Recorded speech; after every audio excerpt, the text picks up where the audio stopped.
اور جب حساب کتاب کا کام فیصل ہو چکے گا تو شیطان کہے گا جو وعدہ اللہ نے تم سے کیا تھا وہ تو سچا تھا، اور جو وعدہ میں نے تم سے کیا تھا وہ جھوٹا تھا، اور میرا تم پر کسی طرح کا زور نہیں تھا۔ ہاں، میں نے تم کو گمراہی اور باطل کی طرف بلایا تو تم نے جلدی سے اور بے دلیل میرا کہنا مان لیا۔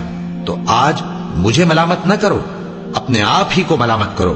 نہ میں تمہاری فریاد رسی کر سکتا ہوں اور نہ تم میری فریاد رسی کر سکتے ہو۔ میں اس بات سے انکار کرتا ہوں کہ تم پہلے مجھے شریک بناتے تھے۔ بے شک جو ظالم ہیں ان کے لیے درد دینے والا عذاب ہے۔ اے پیغمبر، وہی تو ہے جس نے تم پر یہ کتاب نازل کی جس کی بعض آیتیں محکم ہیں اور وہی اصل کتاب ہیں، اور بعض دوسری متشابہ ہیں۔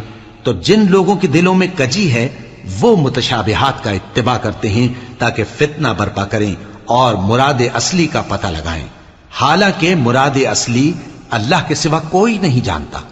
اور جو لوگ علم میں گہری نظر رکھتے ہیں وہ یہ کہتے ہیں کہ ہم ان پر ایمان لائے، یہ سب آیات ہمارے پروردگار کی طرف سے ہیں، اور نصیحت تو عقل مند ہی قبول کرتے ہیں۔